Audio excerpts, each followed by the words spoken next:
Bonjour tout le monde. Aujourd'hui, à notre séminaire, nous avons le plaisir et l'honneur d'avoir Philippe Huneman qui va présenter pour nous aujourd'hui. Philippe se passe de présentation.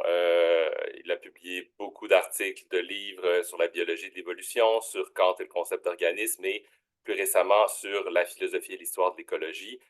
Et c'est de ce dernier thème dont Philippe va nous parler aujourd'hui. Philippe, je te laisse la parole. Ok, ben écoute, merci beaucoup euh,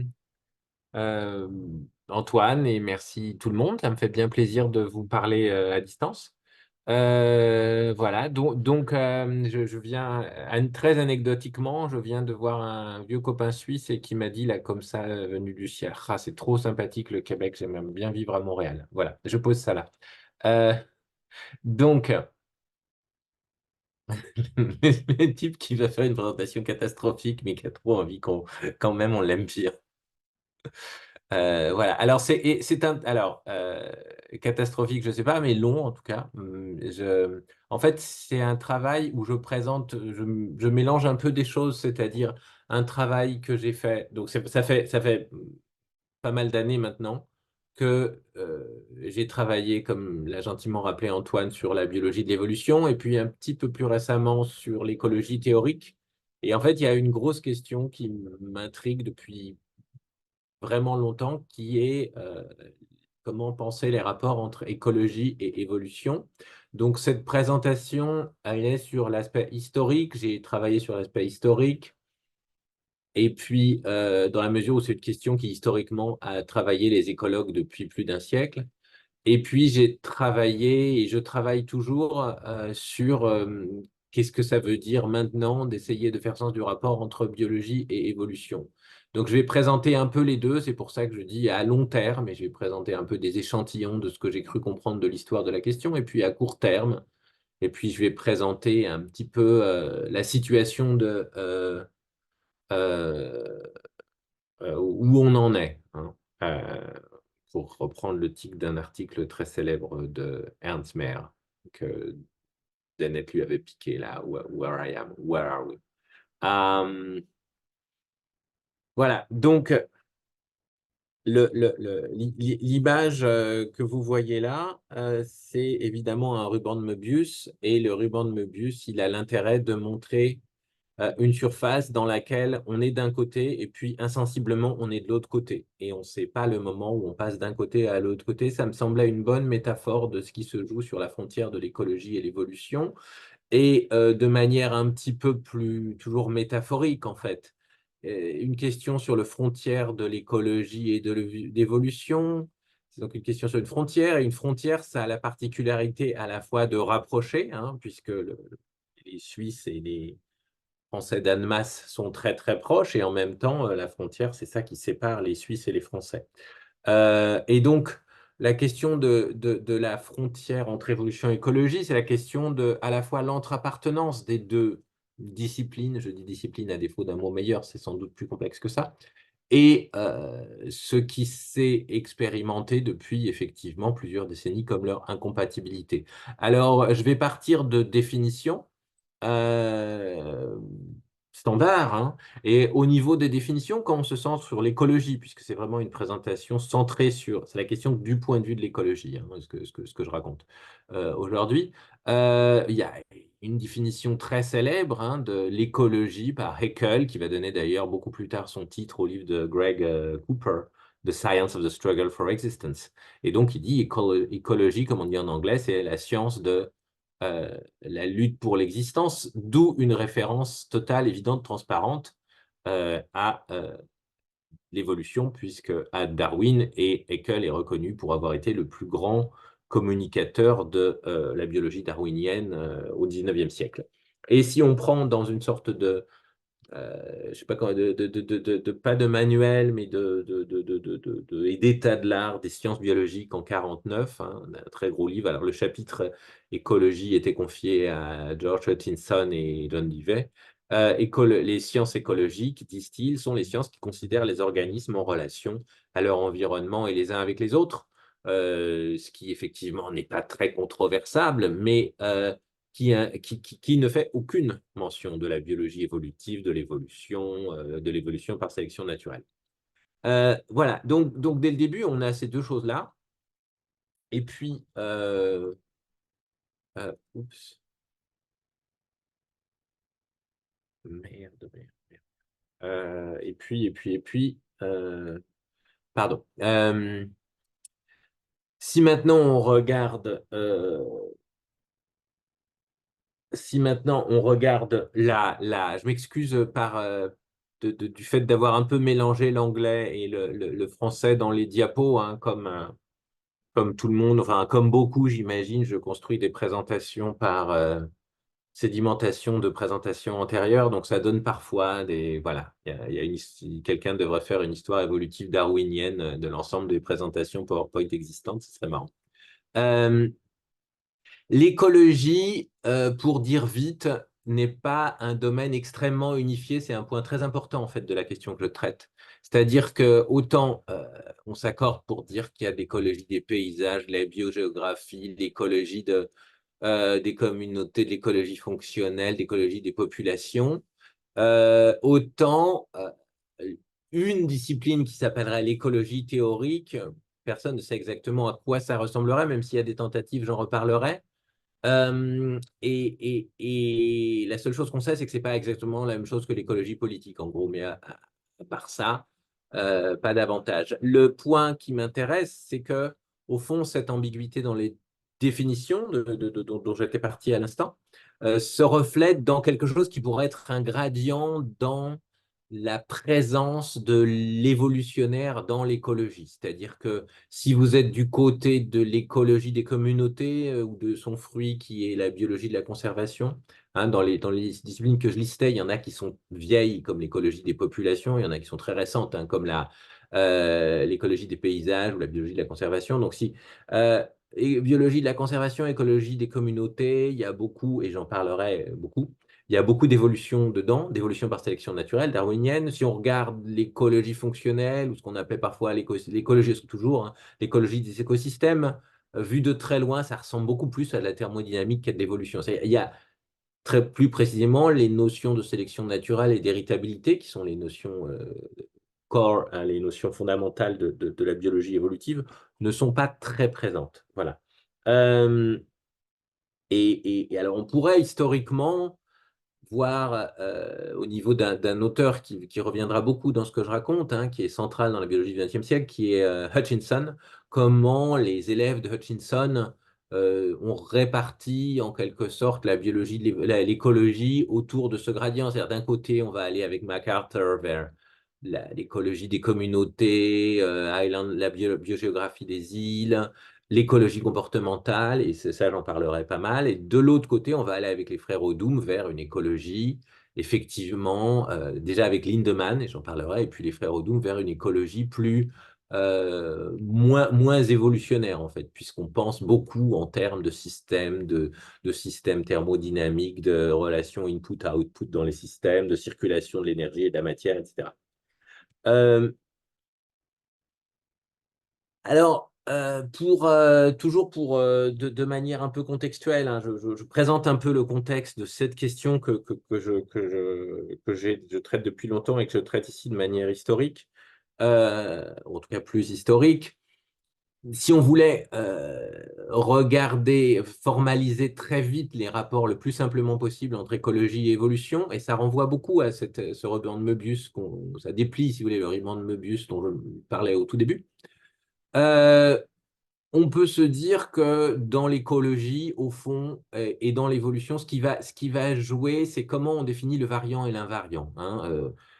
C'est expliqué scientifiquement, hein, si je voulais expliquer ça à un enfant, je dirais, bah voilà, il y a des choses qui varient, et puis on va essayer de comprendre comment les choses qui varient en fonction de choses qui varient pas. Et donc, effectivement, ce qu'on va poser comme variant et ce qu'on va poser comme invariant va définir un cadre d'explication.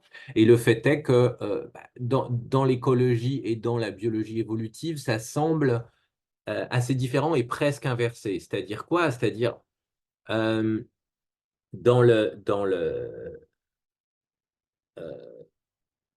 l'écologie, Prenons l'écologie des communautés. Ce qui nous intéresse, c'est comment les espèces varient. Les gènes la variation génétique est quand même à l'arrière-plan. Le fait qu'il y a des phénotypes héritables qui varient dans chaque espèce n'est pas quelque chose qui va entrer, du moins dans l'écologie, encore une fois, classique, hein, celle des années 20 aux années 90, n'est pas quelque chose qui va entrer profondément dans euh, la question, par exemple, du changement dans les communautés, du changement dans les écosystèmes. Du côté de l'évolution, c'est quasiment le contraire, au sens où, si on prend la microévolution, hein, on va se focaliser sur une espèce.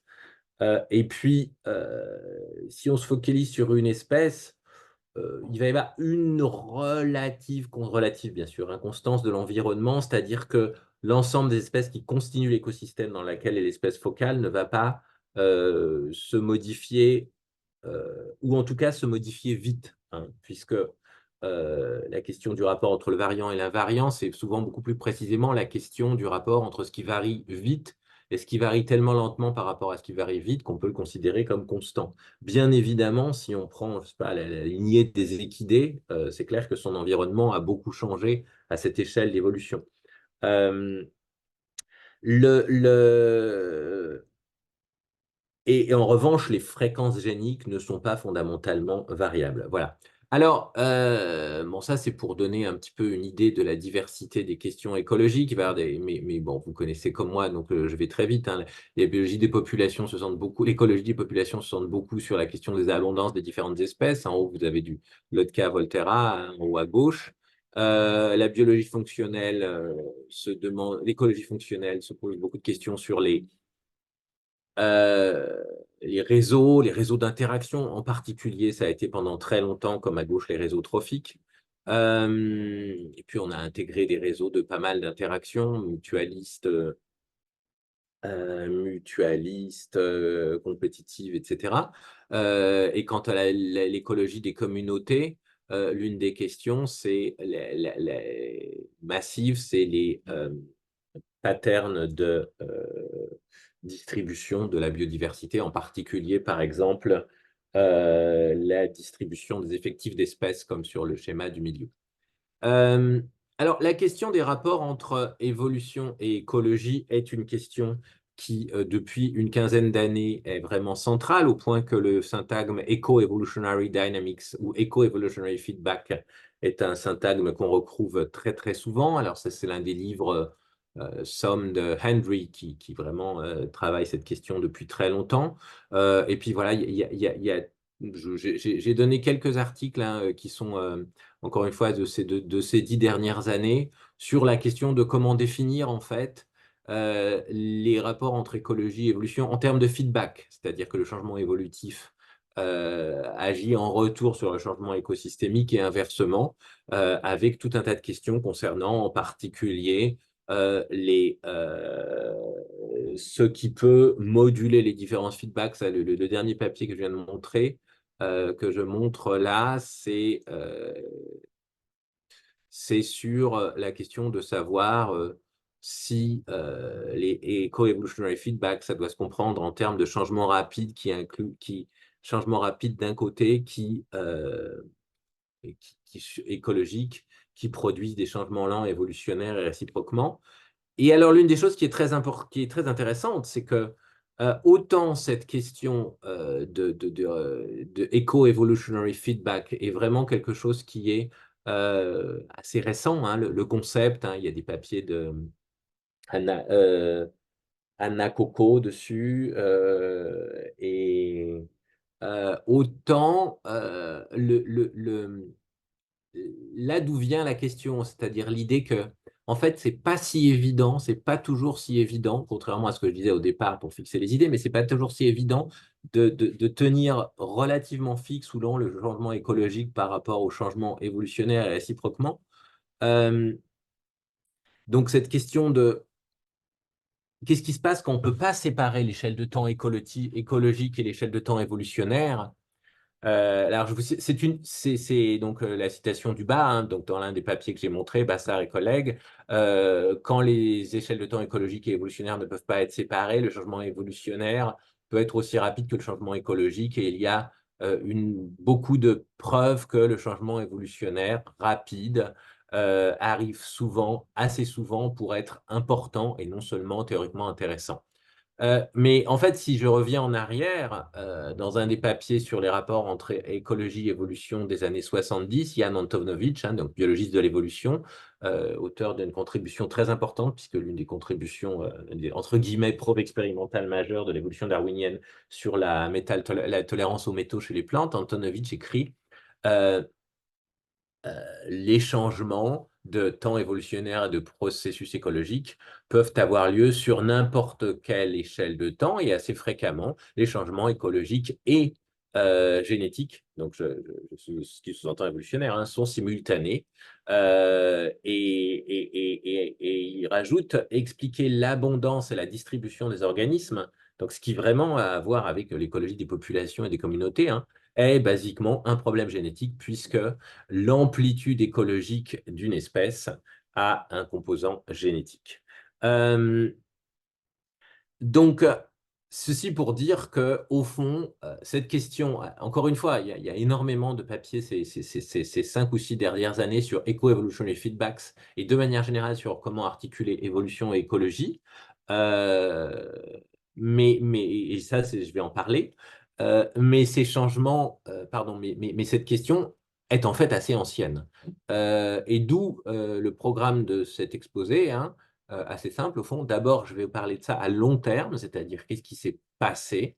Je vais beaucoup résumer. Et puis, ensuite, à court terme, c'est-à-dire dans le contexte de la prise de conscience de la crise écologique, dans le contexte de l'apparition de nouvelles disciplines écologiques telles que, en particulier, la biologie de la conservation, la problématique dont je reparlerai du rapport biodiversité, fonctionnement écologique, quels sont et comment se structurent ou comment se constituent les différentes tentatives de penser les rapports entre écologie et évolution. Voilà, ça c'est le programme, ça c'est j'allais dire les acteurs. Bon, en fait, la partie d'histoire plus ancienne, c'est un travail que j'ai fait dans un groupe de travail avec Jean Gaillon, qui nous a quittés il y a quelques années déjà, qui a été absolument décisif sur mon travail comme sur la communauté française de philosophie et d'histoire de la biologie. Le travail, donc c'est un groupe de travail sur l'histoire de la synthèse moderne, en fait, qui a donné lieu d'ailleurs à un article du Journal of the History of Biology. Et le travail que je fais sur les rapports entre écologie et évolution maintenant, je le fais en relation avec mon ami l'écologue Philippe Jarne du CEF à Montpellier et on co-dirige sur une question connexe qui est la prédiction écologique, Solange Haas. Voilà, donc ce que je raconte a bénéficié, quand c'est éventuellement intéressant, des rapports et des discussions avec ces 2 personnes. Le reste, j'ai inventé. Et donc, à long terme, je vais en fait beaucoup reprendre des choses que j'ai essayé de soutenir dans l'article How the Modern Synthesis Came to Ecology, qui se concentre qui traite la question, qui était d'ailleurs une question qu'évoquait Futuyama dans un papier bilan. Euh, Pourquoi il y a eu un délai parmi les écologistes dans la manière de comprendre et de se servir de la synthèse moderne. Pourquoi la synthèse moderne se constitue dans les années 40-50, mais que la trace dans l'écologie a mis vraiment du temps et on ne sait même pas c'est quoi la trace dans l'écologie. Et dans cet article, effectivement, j'essaye de soutenir qu'il n'y a pas vraiment eu d'unification, il n'y a pas une science qui est l'écoévolution, il n'y a pas eu d'intégration de la synthèse moderne dans l'écologie, mais il y a ce que j'appelle des acclimatations différentes prend des concepts et des modèles écologiques et on les acclimate, évolutionnaires, pardon, et on les acclimate dans les divers champs et écoles de l'écologie. C'est ça que je soutiens dans cet article. Alors, je pars effectivement d'une définition de l'évolution selon la synthèse moderne, qui est peut-être le seul noyau théorique de la synthèse moderne, parce que on a appelé ça une synthèse, c'était bien pratique, mais vous savez comme moi que c'était tout sauf synthétique, puisque tous les gens impliqués dans la synthèse pensaient, Fisher et Wright pensaient le contraire l'un de l'autre, Dobzhansky définit l'évolution comme changement des fréquences géniques, mais à peu près tout le monde pense que l'évolution, c'est le changement des organismes et des espèces. Comment? Il y a un noyau théorique peut-être, qui est ce que Huxley répond à Ernst Mayr quand Ernst Mayr lui dit: «Bonjour Julian, t'es sympa, on doit écrire un livre d'hommage pour le centenaire de l'origine des espèces, là, mais qu'est-ce qu'on doit dire dedans? C'est quoi notre credo?» Et Huxley lui répond: «Notre credo, c'est la sélection naturelle agissant sur la variation héritable fournie par les mutations et les recombinaisons d'une constitution génétique mendélienne. Cette sélection naturelle est le principal agent de l'évolution biologique.» Bon, j'aime beaucoup cette citation, que je cite d'ailleurs assez souvent parce qu'il y a plein de problèmes philosophiques, c'est quoi un agent, etc.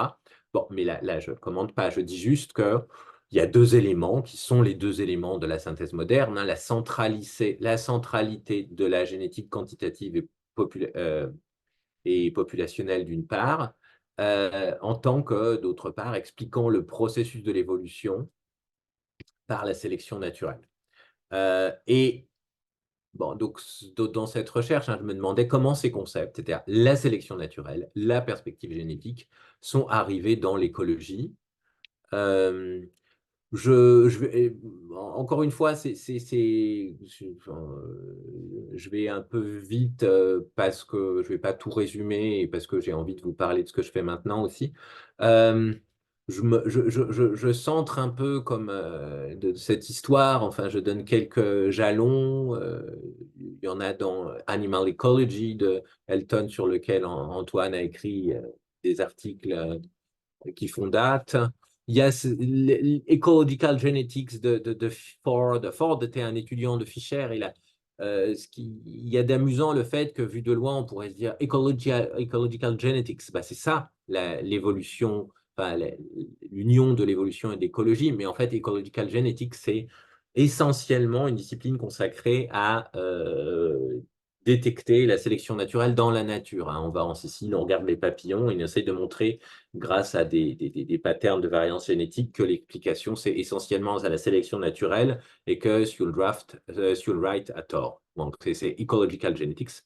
Euh, donc, je vais parler un peu plus de ce livre qui est un gros milestones, comme on dit en anglais, hein, c'est les principes de l'économie animale, écrit par des écologues de l'école de Chicago, hein, Clyde Alley, Orlando Park, Thomas Park, Carl Schmitt et Alfred Emerson.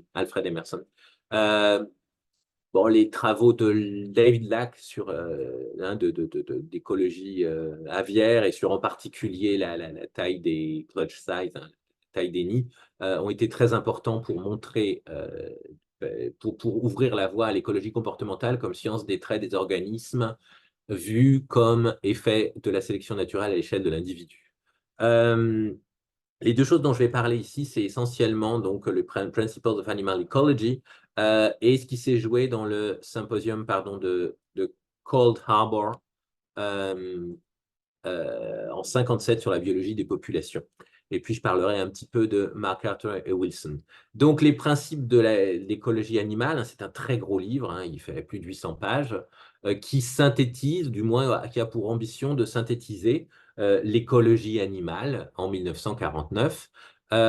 Donc, c'est un livre passionnant, découpé en sections, avec une section très longue d'histoire, hein, qui est très intéressante, puisque c'est quand même l'une des premières rétrospectives historiques conceptuelles de l'écologie qui remonte quasiment à Darwin, hein.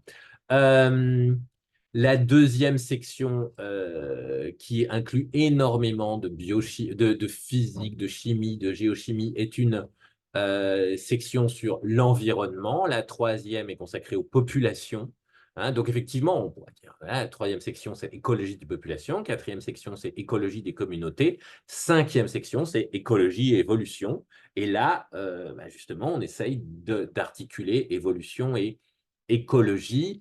Les auteurs Thomas Park et quelqu'un qui avait déjà réfléchi bien avant ça sur qu'est-ce que c'est que l'écologie des populations et c'est quoi une population, c'est quoi une population qui évolue, etc. Clyde Alley est très connu pour le Alley Effect, qui est qu'est-ce qui se passe quand on euh, en fait, c'est l'idée qu'il va y avoir, quand on augmente la population d'une espèce, il va y avoir des synergies positives sur la population. Alors, bon, il y a eu beaucoup de travaux historiques sur Clyde Alley qui est très intéressant parce que d'une part, c'est un étudiant Shelford. Et Shelford avec Clemens, c'était un écologue animal, hein,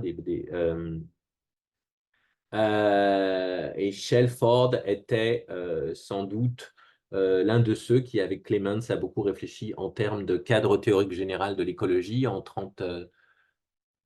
39, ils écrivent Bioécologie, qui est aussi, alors j'en parle aujourd'hui, j'en parlerai pas, mais qui est une grosse synthèse théorique qui essaye d'intégrer avec les concepts clémentiens de communauté, donc de biome, de climax, etc., d'intégrer l'écologie animale et l'écologie végétale.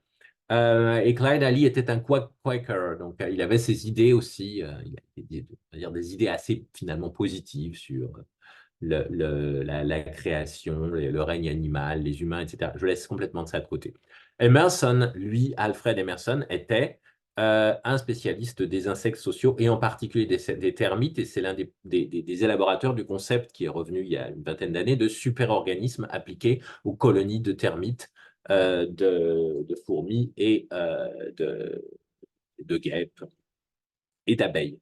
Et donc, il pense, lui, une colonie en termes de homéostasie dynamique, c'est-à-dire, effectivement, il pense une colonie comme une colonie de termites, comme un organisme. C'est-à-dire que la colonie a un métabolisme, est une certaine espèce d'organisme, et il y a une sélection pour la coordination sociale. Alors, et c'est essentiellement Emerson qui va s'occuper de la partie Ecology and Evolution. Euh, je cite hein, l'introduction. We stress ecological generalizations from two vantage points. First, there are those principles concerned with the function or physiology of contemporary individuals and ecological assemblage. Second, there are those ecological principles concerned with organic evolution. We are not helping to continue separation between those two aspects of ecology. Rather, our aim is to point out their essential interrelations. So, les relations entre l'évolution organique et l'écologie, les assemblages écologiques. Et alors, il y a eu beaucoup de recensions très intéressantes, en particulier dans le Quarterly Review of Biology, celle de Dobzhansky, qui dit c'est l'idée évolutionnaire qui donne l'unité à un terme au champ de l'écologie. Donc, le livre est vraiment pris comme un manifeste pour intégrer l'évolution dans l'écologie. Les investigations écologiques contribuent des données essentiel pour la compréhension des mécanismes de l'évolution. Donc, c'est par Dobzhansky, hein, ce livre est vraiment vu comme l'intégration de l'écologie dans la synthèse moderne. Et alors, le troisième point, c'est ça qui m'intéresse, hein, supra-individualistic units are real entities. Donc, l'une des thèses du livre, c'est qu'il y a des unités supra-individuelles, les agrégations, les populations, les sociétés, et les physiologistes qui s'occupent d'organismes ne reconnaissent pas que ce sont des unités supra-individuelles, mais nous, on va reconnaître que ce sont des unités supra-individuelles. Alors, ma lecture de ce texte, et alors je suis en train de terminer, hopefully, un article qui est plus précisément consacré à ce livre, mais ma lecture de ce texte, c'est effectivement que là, je cite, c'est effectivement que Sewell Wright, qui était à Chicago, qui a discuté, qui a lu pas mal de drafts des chapitres, hein, et les auteurs se sont régulièrement rencontrés pour écrire le livre à l'Université de Chicago, etc. La vision de l'évolution de Sewell Wright, qui autorise de la sélection à des niveaux au-delà du gène et des organismes, est vraiment celle que on trouve dans le livre. C'est assez intéressant de voir que le livre ne fait quasiment pas référence, très peu, hein, sur 800 pages, à les Ecological Genetics de Ford. Ford qui est le fichérien. Euh, et l'idée majeure de la section de écologie et évolution, c'est Lamont Cole qui la formule très bien. Alors, Lamont Cole, c'est un biologiste dont le papier sur Life History hein, est l'un des papiers fondateurs de ce qu'on appelle Life History Theory. Hein, c'est un papier de 54. Donc, Lamont Cole écrit l'accent sur de la section écologie et évolution, et que la sélection naturelle, agissant sur des unités biologiques, peut être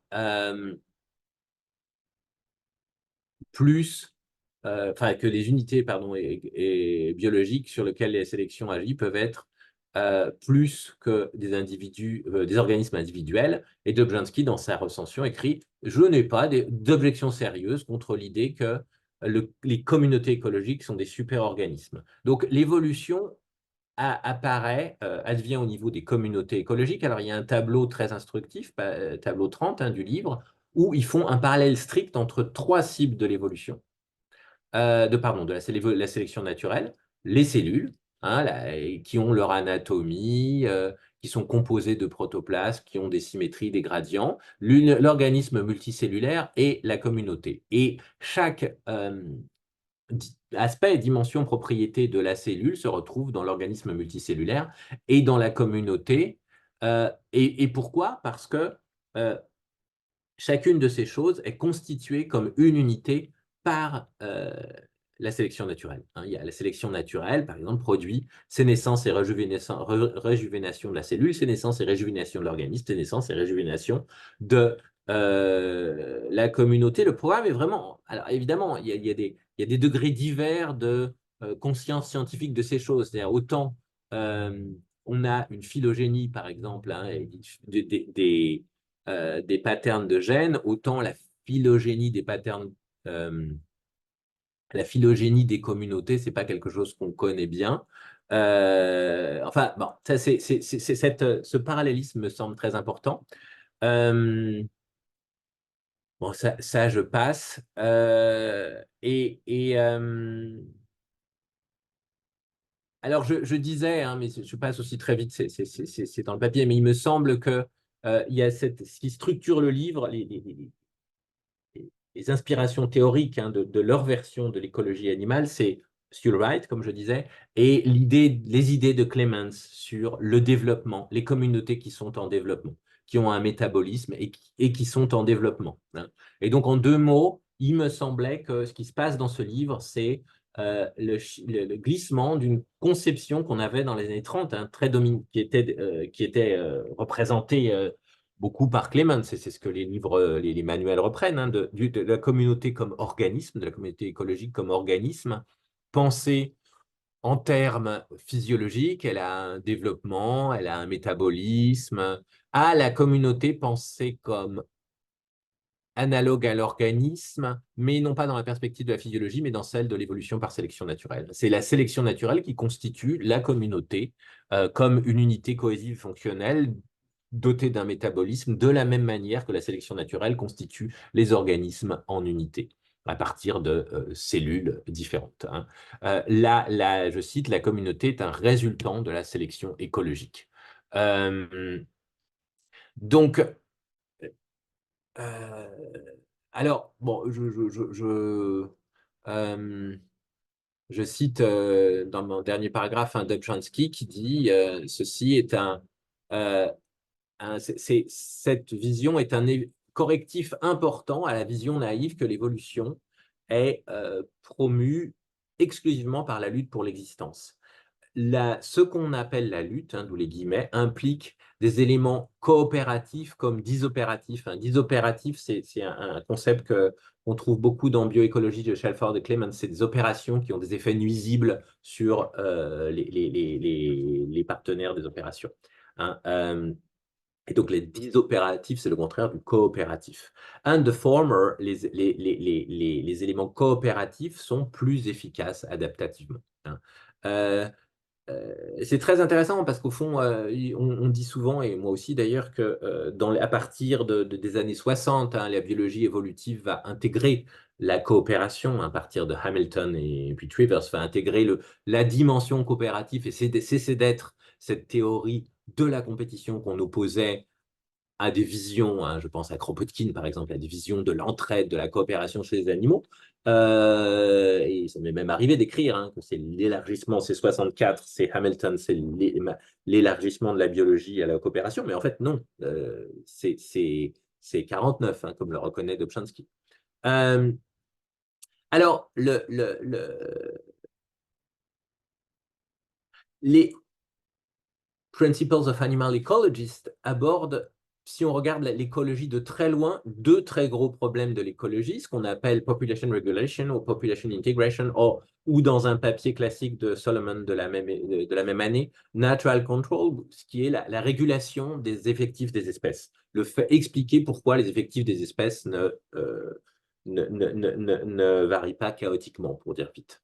Euh, le, le, et, Et pour Ali et ses collègues, la population size, donc finalement natural control, population regulation, n'émerge pas, émerge de l'interaction entre les facteurs génétiques et écologiques, euh, ce qui finalement renvoie à la sélection agissant sur des groupes, mais des groupes intégrés, que sont les communautés, hein.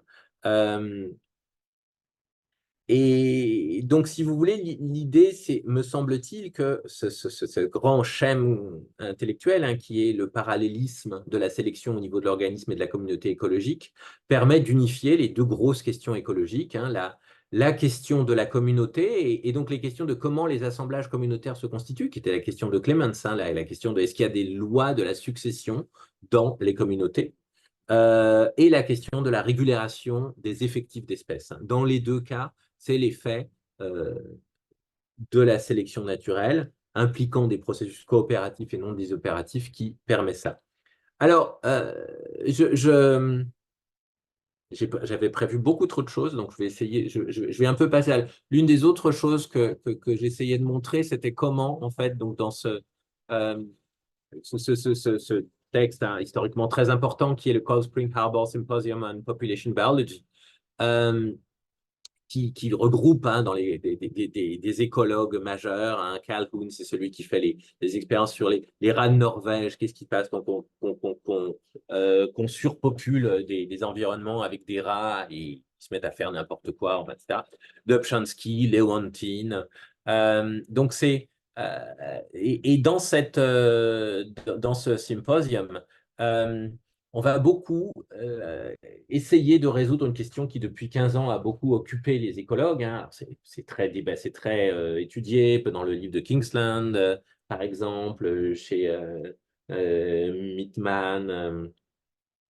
Euh, la question de est-ce que c'est des interactions densité dépendante ou densité indépendante qui expliquent la régulation des populations? Et donc, classiquement, on dit dans ce symposium, alors il y a les deux positions, densité dépendante, densité indépendante, c'est par exemple la température, c'est la température qui va réguler l'effectif. Densité dépendante, c'est des interactions qui donc vont être plus fortes si la population est très dense, et ça, c'est la compétition. Et donc, il va y avoir deux champions de chacune des positions, hein, André Varta et Birch, qui vont, qui ont en particulier écrit un peu plus tard sur le food webs. Et donc, eux disent que c'est density independent interactions qui expliquent la régulation. Et David Lack, qui va pousser après Nicholson, hein, Nicholson et Bailey et d'autres, que c'est la compétition qui régule les effectifs des espèces. Et alors, je vais aller vite, mais je vois en fait deux solutions, deux manières enfin, ce sur quoi la controverse a débouché, il y a deux choses. La première, c'est Orians, qui donc était dans le symposium et qui, dans un papier de 62 sur Evolution and Ecology, dit au fond, tout le monde a raison, mais il y a deux voies, il y a deux écologies. Il y a une écologie où on s'occupe de ce qui est densité indépendant, les effets de la température, du pH, de la lumière, etc. Et ça, c'est l'écologie. Et il fait vraiment rêve. Il pense à Ernst Mayr dans sa tête, hein, au papier de Ernst Mayr sur cause and effect natural selection. Ça, c'est l'écologie fonctionnelle. Il n'y a pas d'évolution, il n'y a pas de sélection naturelle. C'est une écologie, hein. Et puis, de l'autre côté, on se centre sur les effets de la compétition inter- et intraspécifique. Ça, c'est l'écologie évolutionnaire. Et il y a deux écologies, comme Ernst Mayr avait distingué un an auparavant deux biologies. Donc, et ces deux écologies, de même que dans la distinction de Ernst Mayr, se différencient par le type de causalité. Natural Selection and Ecological Theory, c'est le titre du papier. Les deux choses, écologie évolutionnaire et écologie fonctionnelle, se différencient par le type de causalité qu'elles mettent en œuvre. Une causalité prochaine pour l'écologie fonctionnelle et une causalité ultime pour l'écologie évolutionnaire. Il y a une autre manière qui va être de penser un peu la conciliation entre densité indépendant et densité dépendant. Et ça va être extrêmement fructueux, c'est la manière dont Ernst Mayr, dont Hutchinson, dans ses Concluding Remarks, qui est un texte essentiel à mon sens, et c'est assez marrant qu'il se trouve dans la conclusion d'un volume collectif, hein, c'est la formulation moderne, je pense, du concept de niche. Et donc, vous connaissez ça mieux que moi, mais je vais vite.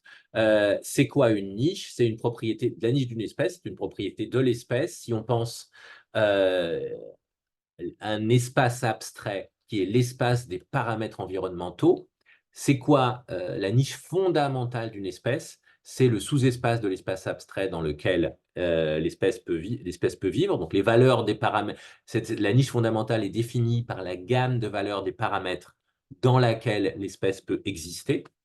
Mais si on veut savoir qu'est-ce qu'il y a dans la nature, euh, euh, bah, si on veut savoir qu'est-ce qu'il y a dans la nature, il faut regarder la niche réalisée. Et c'est quoi la niche réalisée? Bah, si vous avez deux espèces dont les niches fondamentales se juxtaposent partiellement, il y a une espèce qui va être meilleure compétitrice que l'autre, c'est le principe d'exclusion compétitive, et donc c'est l'espèce meilleure compétitrice qui va occuper toute sa niche fondamentale, enfin en tout cas la partie de la niche fondamentale où elle est meilleure compétitrice, et puis l'espèce moins bonne compétitrice va se restreindre sur l'autre partie de la niche fondamentale. Alors, il y a deux choses qui me semblent extrêmement intéressantes. La première, c'est que du côté de la niche fondamentale, c'est ça la résolution, l'explication densité indépendante de l'effectif des populations, hein, c'est-à-dire s'il fait trop chaud, on sort de la niche fondamentale, l'espèce n'existe plus, donc on ne peut pas avoir trop de... Donc ça régule sur l'effectif. Et puis du côté de la niche réalisée, alors d'une part, la niche réalisée, c'est là où intervient la compétition, parce que là, c'est vraiment la compétition interspécifique qui joue. Et, euh, et donc, on se retrouve avec la sélection naturelle qui va jouer un rôle fondamental au niveau des niches réalisées, pas au niveau des niches fondamentales. Et donc, on a, si vous voulez, cette conséquence que ce qui s'appelle la limiting similarity, c'est-à-dire le fait que qu'est-ce qui se passe quand deux niches fondamentales se recoupent partiellement, c'est la limiting similarity qui va expliquer la coexistence des espèces. C'est-à-dire cette autre question dont je parlais, qui était la question de qui peut exister avec qui, non pas hein, quels sont les effectifs des populations des différentes espèces, mais quelle espèce peut coexister avec quelle autre espèce. La réponse, c'est chaque espèce est dans sa niche. Et c'est pour ça que les espèces peuvent coexister parce qu'elles occupent des par- parties différentes de l'espace des paramètres environnementaux. Donc ça, c'est le concept de niche. Et effectivement, c'est ça qui va donner lieu avec donc limiting similarity, c'est Wilson et MacArthur dans ce papier de 67 hein, qui en parle, qui va donner lieu à toute une tradition pour expliquer pour expliquer la coexistence des espèces, hein. Et donc, ce qui est très intéressant, c'est que le concept de niche joue un rôle de pont à la fois entre la question de l'effectif des différentes espèces, qui est la question de l'écologie des populations, hein, et la question de la coexistence des différentes espèces, qui est la question de l'écologie des communautés, et puis entre l'écologie et l'évolution, parce que dès que vous regardez la niche réalisée, vous regardez la compétition, vous regardez la sélection et l'évolution. Euh, alors, je vais passer ça parce que je, dans les années 60, hein, donc soit 60, 70, effectivement, il y a pour aller vite, ce que je voulais dire, c'était que jusque-là, on n'a pas beaucoup parlé de génétique. Donc, on a intégré beaucoup la sélection naturelle, on a jusqu'à un certain point dans l'écologie, mais beaucoup moins la génétique. Alors, dans l'article, je parle des façons d'intégrer la génétique dans l'évolution, dans l'écologie, mais quand on intègre à la génétique, on a du mal, les théories qui vont être proposées, celles en particulier de Denis Chitty, et puis plus tard de David Pimentel, vont avoir du mal à penser au-delà, enfin, ils vont avoir du mal à intégrer la question de la coexistence des espèces. On explique plutôt bien, en termes de changement évolutionnaire, les changements d'effectifs de population. Bon. L'autre point qui m'intéressait, c'était comment la théorie donc, de 67 de Wilson et MacArthur, Theory of Island Biogeography, va intégrer des schèmes mathématiques, en fait, qui sont mathématiquement proches de ceux de la génétique des populations pour expliquer la coexistence des différentes espèces. Et va aussi intégrer une méthode qui est test d'hypothèse, hein, qui ressemble à ce qui se fait par Fisher en génétique des populations, en particulier avec le design de modèles nuls, etc. Euh, donc ça, je passe un peu parce que je voulais quand même venir à des choses plus fréquentes. Alors, il y a dans Theory of Island Biogeography, il y a un concept important qui est character displacement, qui en fait, est le concept qui correspond à comment le changement écologique va avoir un effet sur le changement des caractères dans deux espèces. Donc, comment l'écologie a un effet sur le changement évolutionnaire, et c'est là où intervient l'héritabilité, hein. Euh, donc, dans toutes ces questions, conclusion provisoire, j'avais cette idée qu'il y avait plusieurs acclimatations de la synthèse moderne dans l'écologie qui n'étaient pas complètement convergentes, et qu'en particulier, elles avaient du mal à intégrer à la fois le rôle clé de la sélection et le rôle clé de la causalité génétique. Euh, et le point en gras, là, c'est que tout ce qui se fait euh, concerne essentiellement la communauté de l'écologie ou community ecology ou population ecology et microévolution. Autrement dit, macroévolution et écosystème ecology, ça reste loin de la question, et je pense que l'une des choses qui va se jouer avec en particulier ce que je vais parler dans 2 minutes, qui est biodiversity and ecosystem functioning, va mettre en jeu cette question de l'écologie fonctionnelle ou de l'écologie des écosystèmes. Alors, où on en est maintenant? Alors ça, j'essaye de faire le paysage, hein, de ce qui m'intéresse maintenant. Depuis ce qu'on pourrait appeler la fin de la synthèse moderne, les années 70, enfin là où j'en étais resté, hein, il s'est passé plein de choses. Je, Sur la question de l'écologie-évolution, je pense qu'il y a 4 choses, en tout cas, je vais parler de 4 choses qui ont un effet sur la reformulation de la question. Le premier, c'est les concepts de méta-population, méta-communauté, qui arrivent dans les années 90, en tout cas qui sont posés dans les années 90. Le second, c'est la théorie neutre de Hubbard en écologie. Bon, tout ce qui est méthode moléculaire, j'en parlerai pas parce que je suis moins.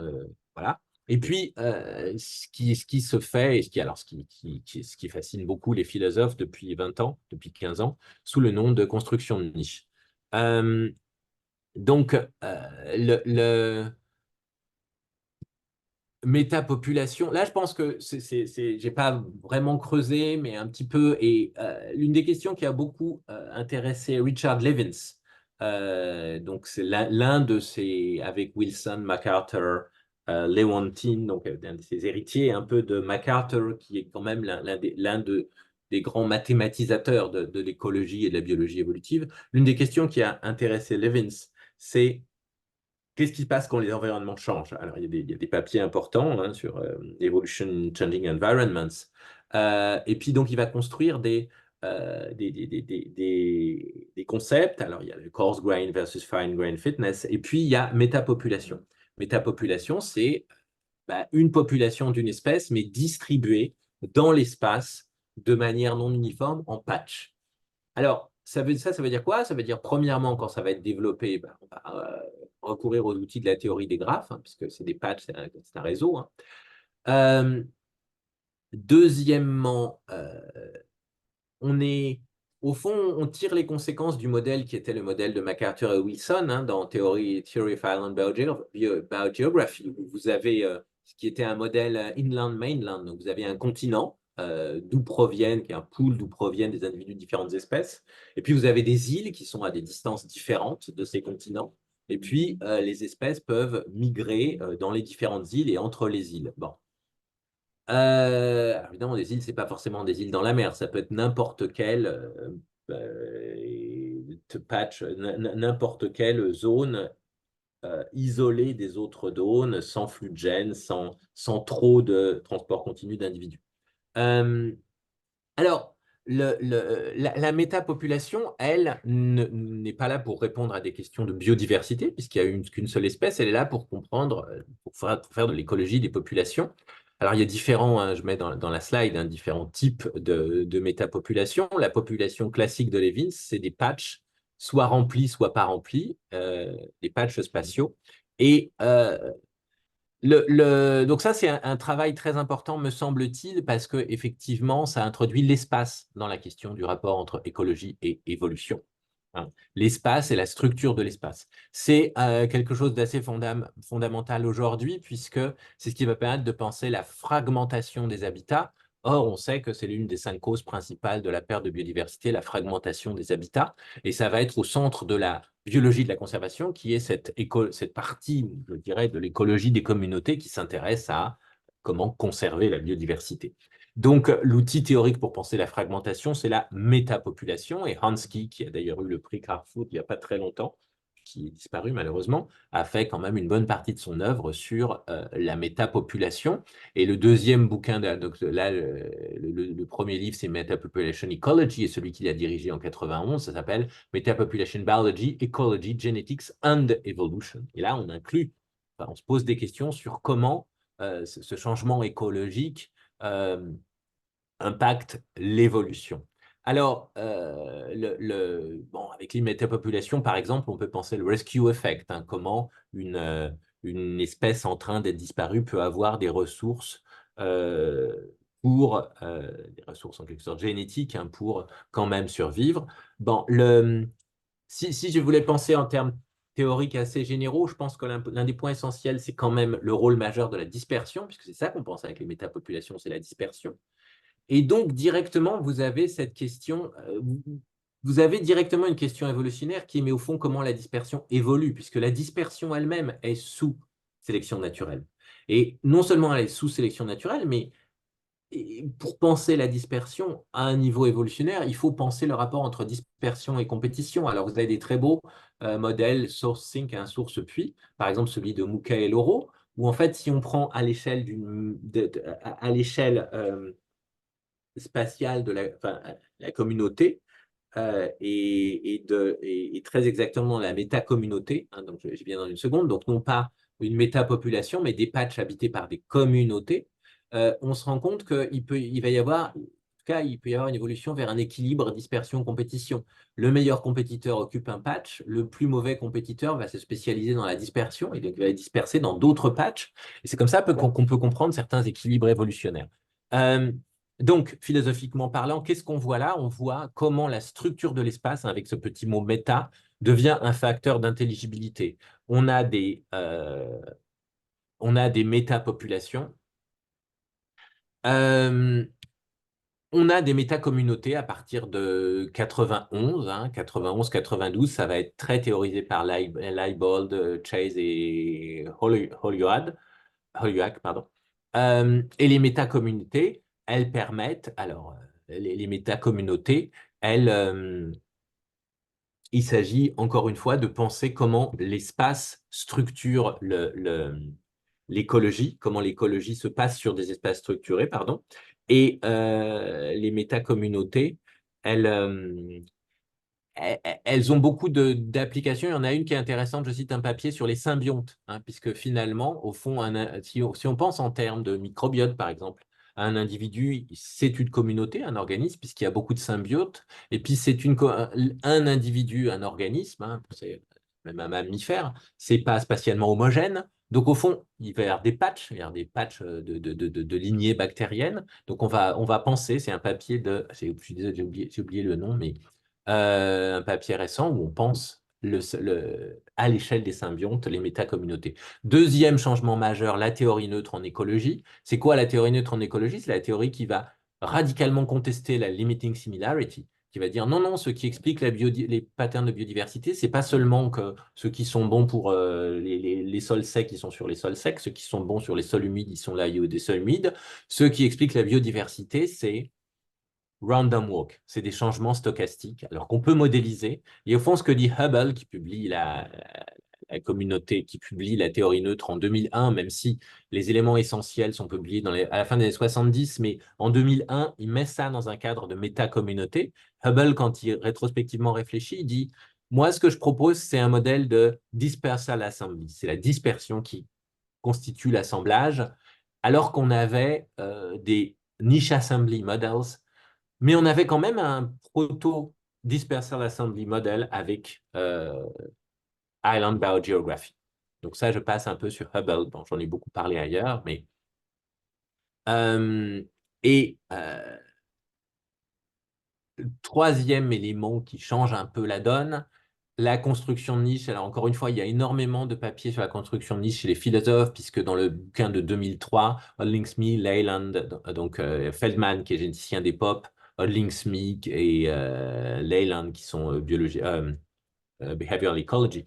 Euh, ce sous-titre, c'est The Neglected Process in Evolution, et donc, comme vous savez sans doute, il donne corps à cette intuition de Lewontin que la flèche causale qui explique les organismes, c'est pas seulement la sélection naturelle qui explique les organismes à partir de l'environnement, c'est aussi les organismes qui ont un effet causal sur leur environnement. L'exemple de textbook, c'est les castors hein, qui, avec leur barrage, changent l'environnement autour d'eux. Et en changeant l'environnement, ils changent les pressions de sélection sur eux et sur les autres espèces de la communauté. Et donc là, il va y avoir un changement évolutionnaire. La notion même, en fait, moi je pense, enfin, elle vient de l'écologie. Et en écologie, elle s'appelle Ecosystem Engineer. Il y a le papier standard, le papier archi-classique hein, de John Slaughton et Shashak est de 94. Et en fait, leur exemple clé, c'est les escargots qui, dans le Negev, mangent des rochers. C'est Chachak qui a étudié ça dans les 80. Hein, et évidemment, en mangeant du caillou, bah, ils changent leur écosystème. Et alors, Clive Jones, dans son Carey Institute dans l'État de New York, ils ont des forêts qui leur appartiennent et tout ça. Il a fait tout un tas d'études expérimentales hein, sur comment les différents animaux changent leur écosystème. Mais avec l'idée de construction de niche, c'est que c'est la même chose à l'échelle évolutionnaire. Et alors, elle se pose tout un tas de questions. Alors, du côté de l'écologie, déjà, comment vous distinguez une interaction de ecosystem engineering avec, par exemple, le ver de terre qui a des échanges biochimiques avec son environnement? Parce que, au fond, le problème, c'est de détrivialiser le concept. Absolument n'importe quoi, même quand un animal marche, il fait des traces de pas. Est-ce que c'est ecosystem engineering? Bon. Euh, le, le, Le point important, c'est qu'en écologie, ecosystem engineering, c'est une interaction à plusieurs joueurs. C'est pas comme de la compétition ou du paradis, et même à beaucoup de joueurs et à distance. Donc ça, c'est quelque chose d'assez à distance spatiale et à distance temporelle, puisque si je construis un barrage, j'affecte la vie des descendants des poissons que je vais manger.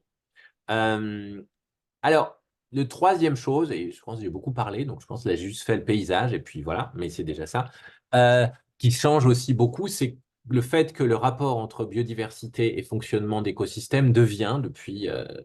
alors, le papier que je cite d'Ali hein, renvoie ça jusqu'aux années 60-73, mais fondamentalement, c'est dans les années quand même 90-2000 hein, que ça va se constituer. Alors, Michel Laureau, là, qui dirigeait Moulis, la station écologique de Moulis, jusqu'à il n'y a pas et encore maintenant, en Ariège, a énormément œuvré pour penser comment, en fait, la biodiversité, c'est-à-dire l'objet de l'écologie des communautés, hein, a des effets sur la communauté qui sont des effets qui jouent sur les principaux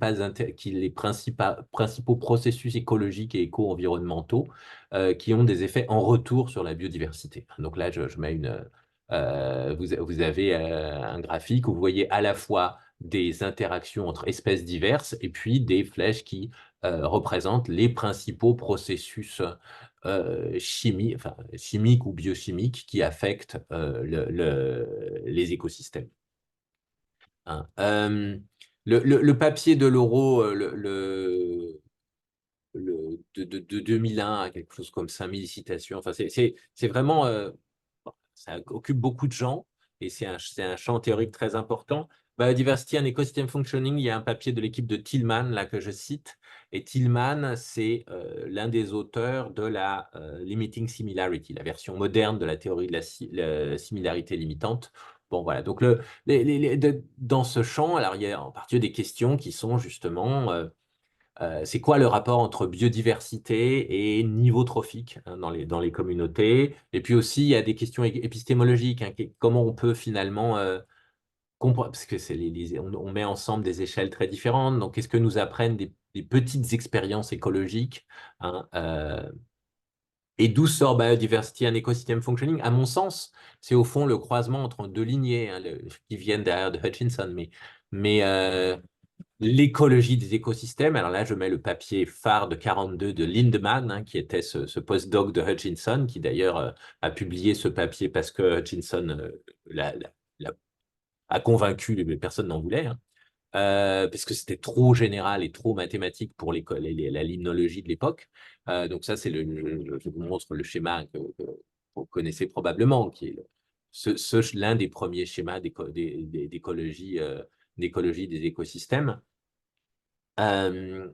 qui d'ailleurs, on voit bien que c'est l'ancêtre du schéma que je viens de parler.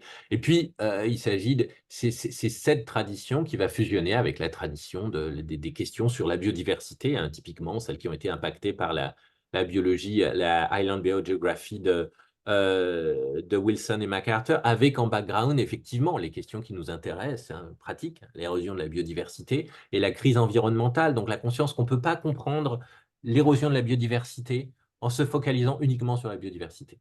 Et on ne peut pas non plus comprendre la perte de fonction écosystémique en se focalisant uniquement sur des variables qui sont des fonctions écosystémiques, la productivité, la biomasse. Hein. L'un des papiers anciens de Tillman, justement, c'était le papier qui montrait que la diversité euh, produit au moins la stabilité comme persistance de la biomasse. Hein.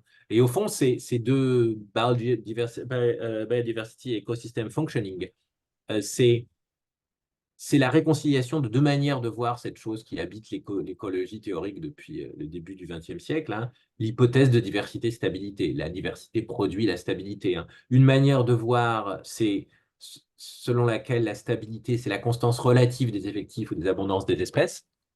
Une autre manière de voir, c'est de se dire, ah, la stabilité, c'est la persistance de propriété. Ah, la biomasse est la même. Bon. Quand on unifie les deux, on a biodiversity et ecosystem functioning. Alors, je pense que j'ai beaucoup parlé, donc je vais m'arrêter là.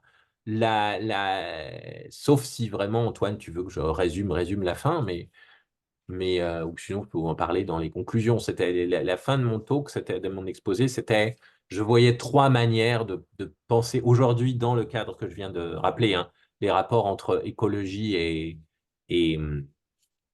et évolution, l'une qui était de faire un parallèle entre les concepts, alors ça je peux vous le faire, c'est rapide, entre les concepts des deux, l'autre qui était d'essayer d'intégrer les deux types de variations, et la troisième qui était d'articuler les échelles de temps. Hein, et de remarquer, ça va me servir de conclusion. Donc, dans les grands livres à ambition théorique, Welland, Theory of Ecological Communities, extrêmement marqué par la théorie neutraliste de Hubble, hein, que fait Welland? Il dit, bah voilà, Hubble fait un parallèle entre euh, l'écologie et la théorie neutraliste de Kimura. Hein. Donc, Hubble dit, en écologie, dans la théorie neutraliste de Kimura, on a des allèles. En écologie, on a des espèces, et c'est ça qui change. Chez Kimura, on a des mutations. En écologie, on a des spéciations. Chez Kimura, on a de la dérive. En écologie, on a aussi de la dérive écologique, qui est le sampling effect. Et donc, on a un parallèle. Alors, ce que fait Wellent, c'est qu'il dit, c'est pas juste l'écologie neutre qu'on peut construire en parallèle avec l'évolution, la théorie évolutive et la génétique des populations, c'est toute l'écologie.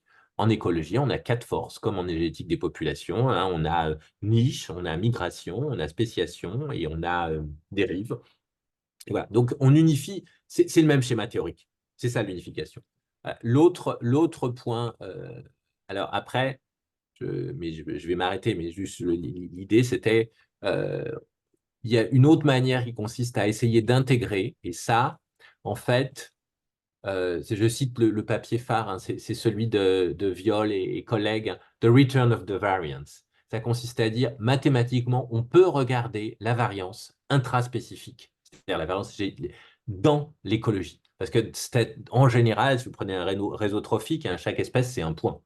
Donc, la variance à l'intérieur de l'espèce, on s'en fiche.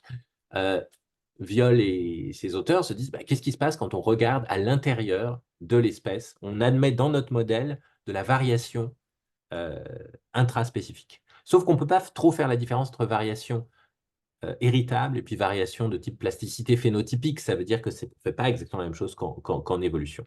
Et donc, il y a un nouvel objet qui arrive, qui est à partir de là, qui est la variance sur certains traits, et ce que ces auteurs vont appeler le trait fonctionnel. Et alors, la dernière chose, mais j'en parlerai pas, c'est là où on essaye de penser les feedbacks écologie-évolution en termes, donc comment le processus évolutif va avoir un effet sur le processus écologique, alors même que les échelles de temps peuvent être différentes. Bon, mais voilà, j'ai beaucoup parlé, donc je m'arrête là. Euh, Merci. Désolé d'avoir pris trop de temps. Merci beaucoup, Philippe. C'était très dense et intéressant. Est-ce que on a quelques minutes là, pour des questions, des points de discussion? Est-ce que donc je vous invite à lever la main là, si à, à faire signe. En tout cas, je ne vois pas tout le monde là, sur la mosaïque vidéo, mais si vous utilisez la fonction le Zoom pour lever la main, je devrais vous voir. Ou sinon, prenez simplement la parole, puis on va vous écouter.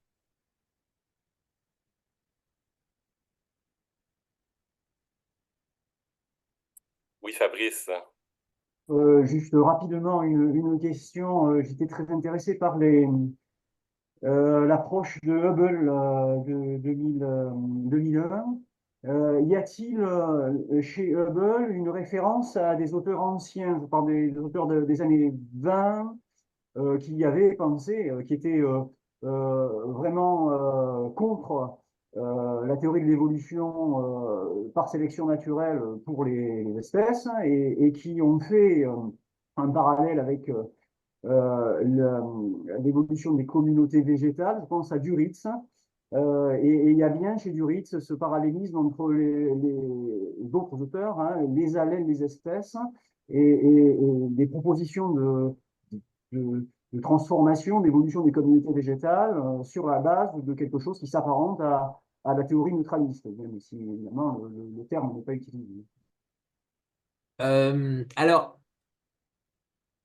j'ai pas relu tout Hubble.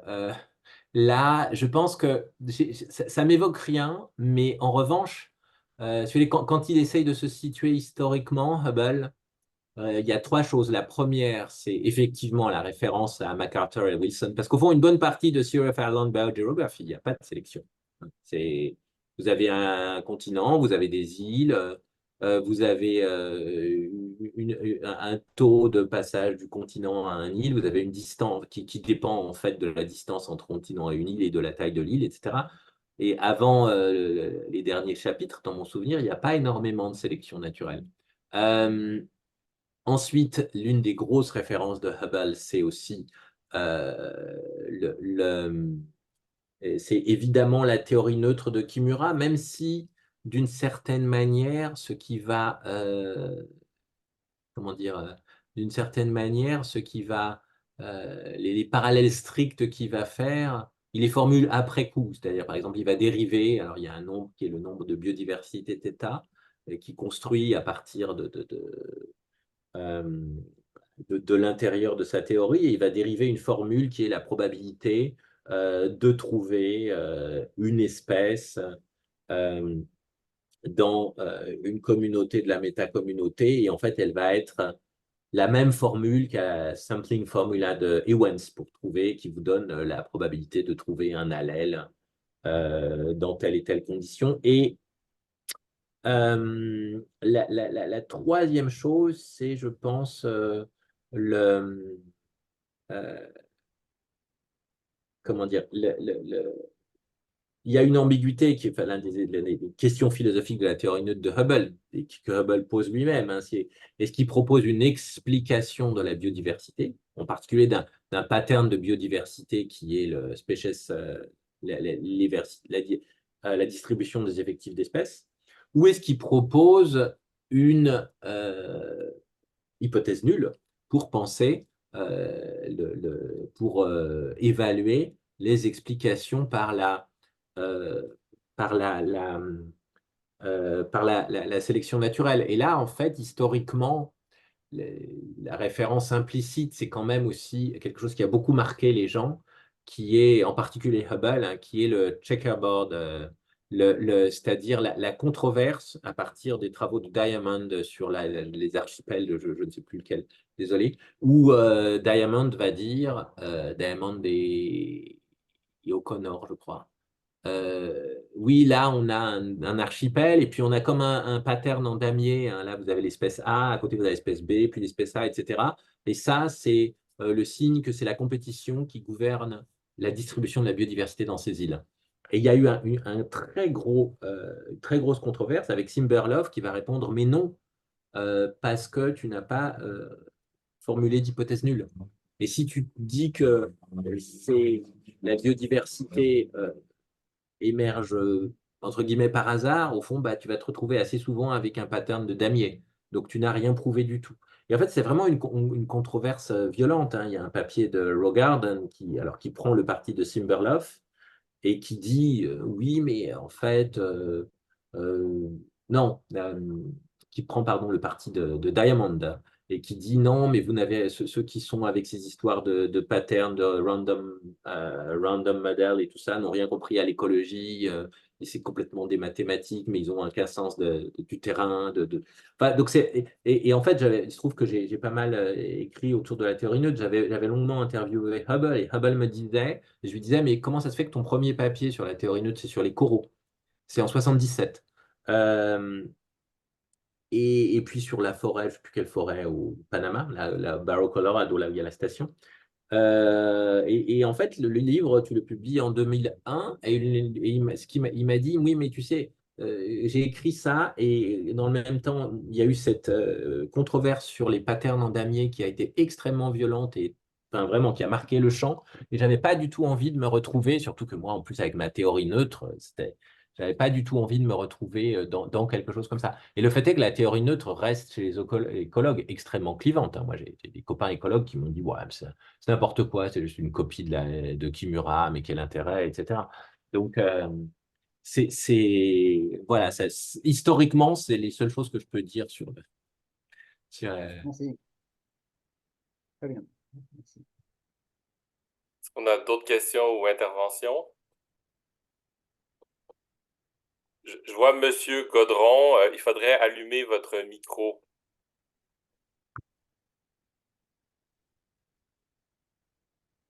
Réactiver le son. Voilà.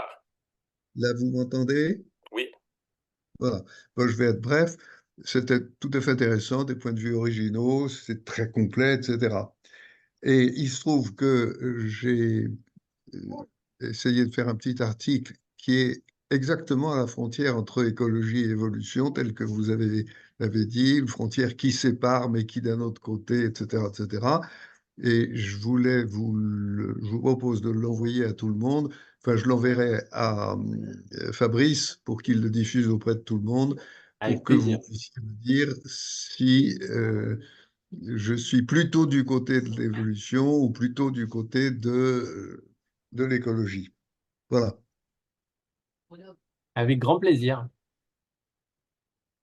Donc, je l'enverrai à Fabrice dans les jours qui viennent.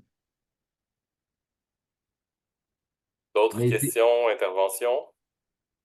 Mais juste une remarque pour réagir, hein. Je pensais en termes disciplinaires, vraiment en termes.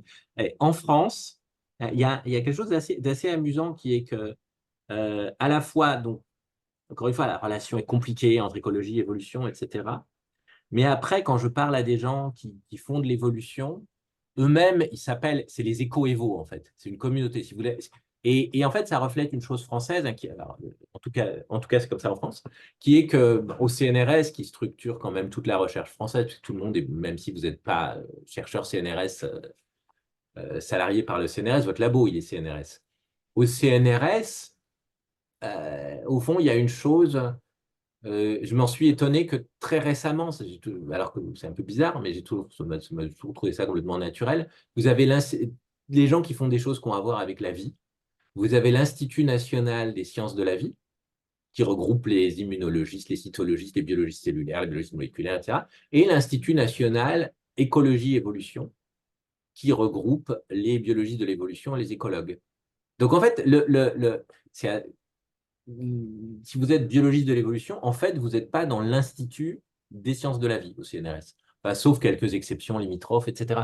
Donc, c'est à la fois intéressant parce que, vu de loin, si vous voulez, écologie et l'évolution, c'est vraiment complètement la même chose. Vu du côté de nos chefs, hein, découpe le monde de la science en France, c'est exactement la même chose.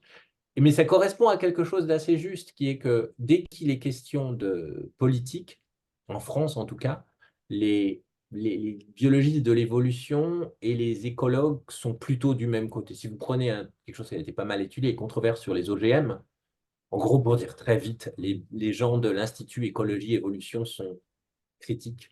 Après, il y a des tonnes d'OGM différentes. Je sais pas ma spécialité, je ne veux pas rentrer là-dedans.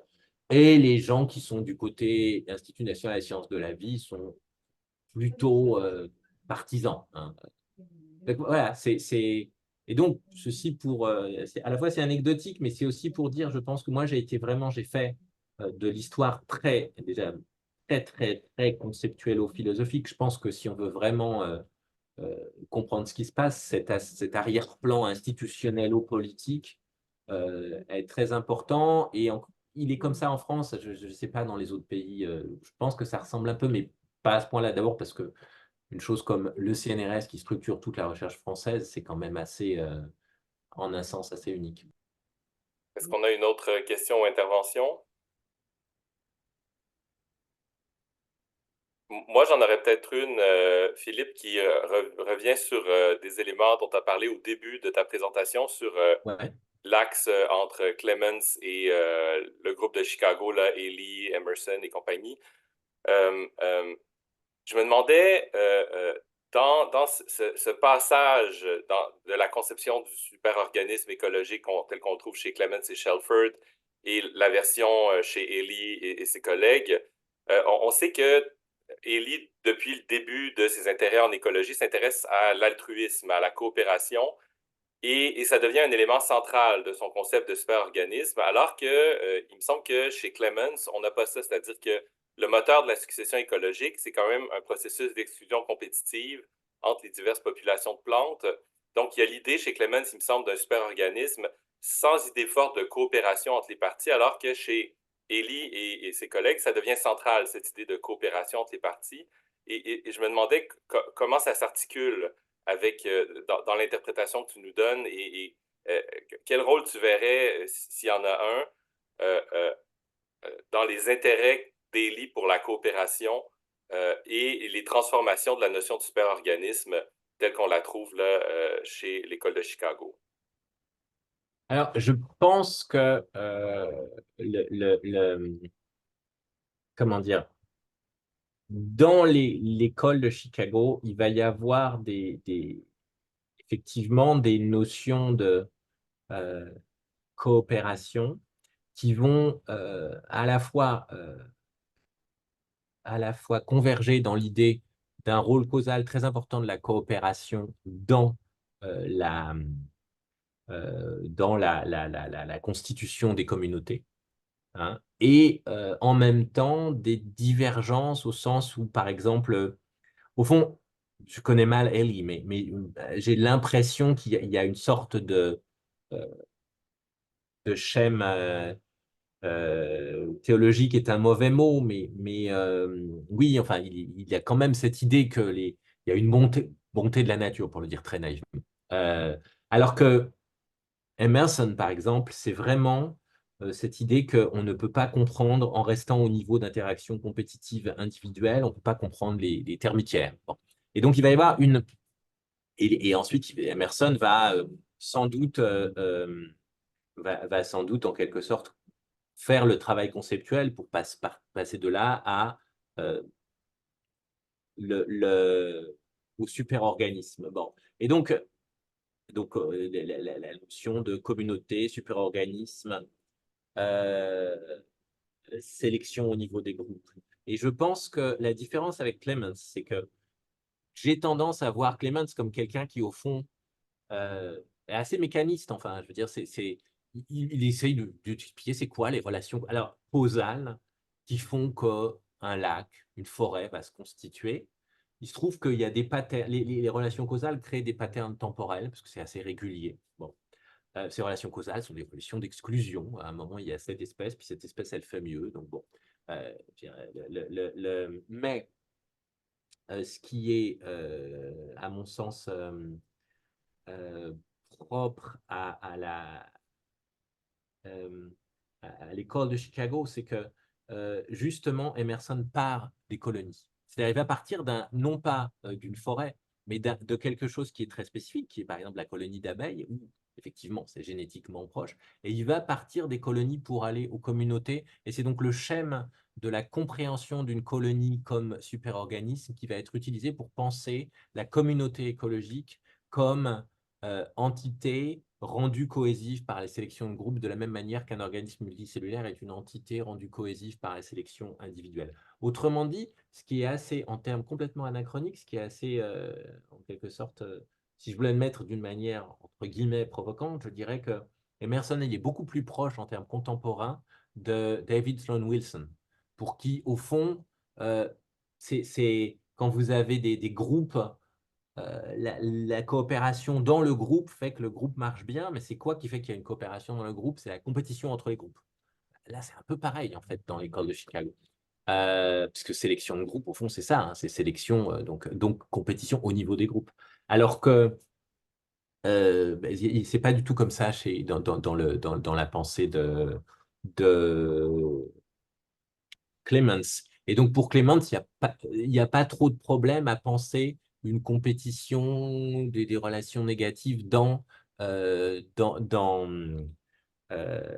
dans le cadre d'une communauté écologique. Alors que si vous avez cette sorte de proto-David Sloan Wilson view de la communauté, forcément, par définition, à l'intérieur de la communauté, vous avez plutôt de la coopération. Je ne sais pas si j'ai répondu à ta question. Oui, oui, tout à fait. Merci beaucoup.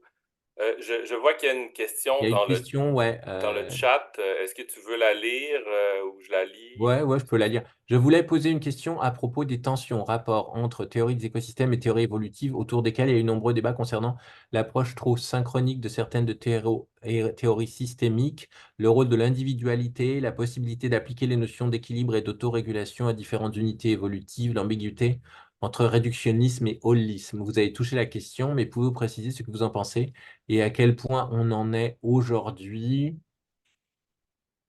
Mhm. Ouais, deux choses en fait, parce que là je vais pas pouvoir répondre, ouais, puis je veux pas dire trop de bêtises non plus.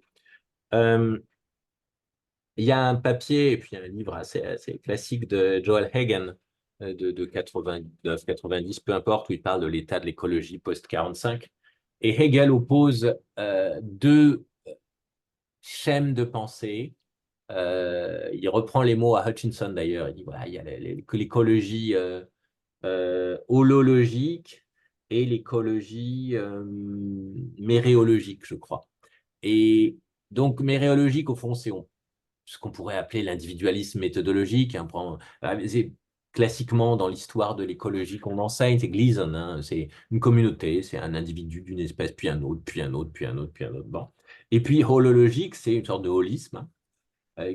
Alors, Clemens est considéré comme holologique. Euh, Même si au sens strict, le holisme, enfin le tout se construit par des relations plus ou moins mécanistes entre les parties.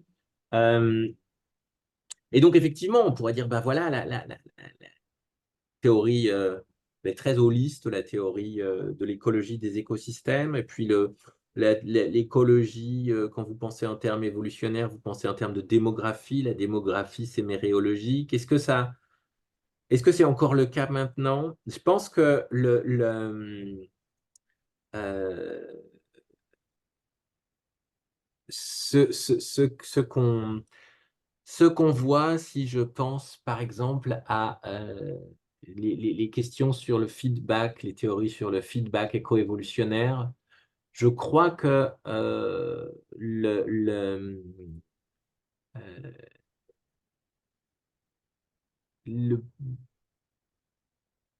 les définitions des tout, enfin, j'ai du mal à voir ça comme du haut. Enfin, voilà, pour dire en une phrase, je ne suis pas certain que la démarcation entre holisme et méréologisme marche à ce moment-là, parce qu'on se retrouve avec des tout qui évoluent. Est-ce qu'il y en a un? Est-ce qu'il y en a plusieurs?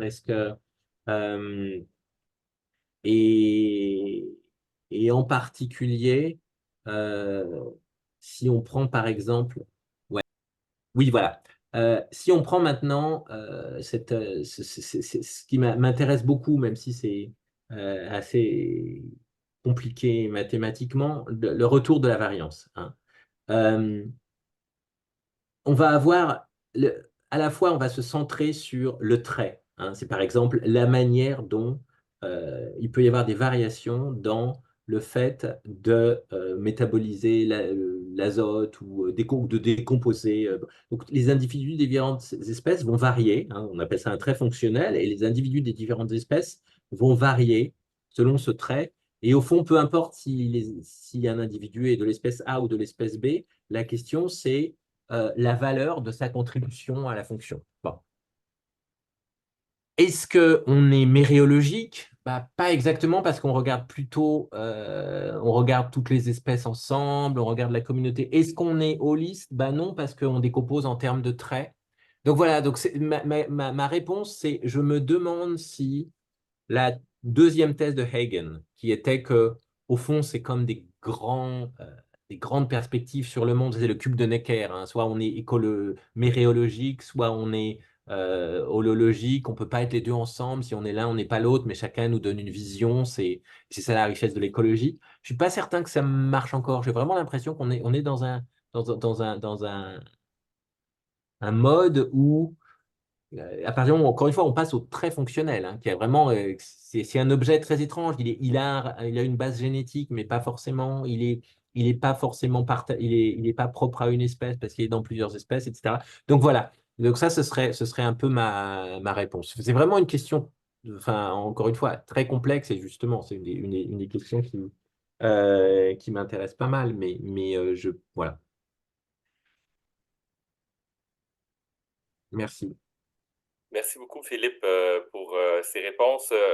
On arrive au bout de notre temps. Moi, j'aurais continué la discussion là encore longtemps, mais je vois qu'il y en a qui partent déjà. J'imagine ils ont prévu autre chose pour soit le reste de la journée ou la fin de la journée. Donc, merci encore, Philippe, infiniment d'avoir accepté notre Bah, invitation. merci beaucoup Antoine et merci à tout le monde d'avoir eu la patience de m'écouter.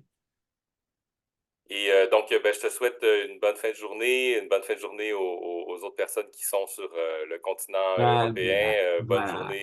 journée. Bonne journée C'est les ceux qui, à comme moi, nos sont en amis Amérique. québécois et bon après-midi à ceux qui sont de ce côté de l'océan. Et bah, merci à tous et merci beaucoup Antoine pour la confiance. À Donc, au bientôt. revoir. Au revoir, bonne journée.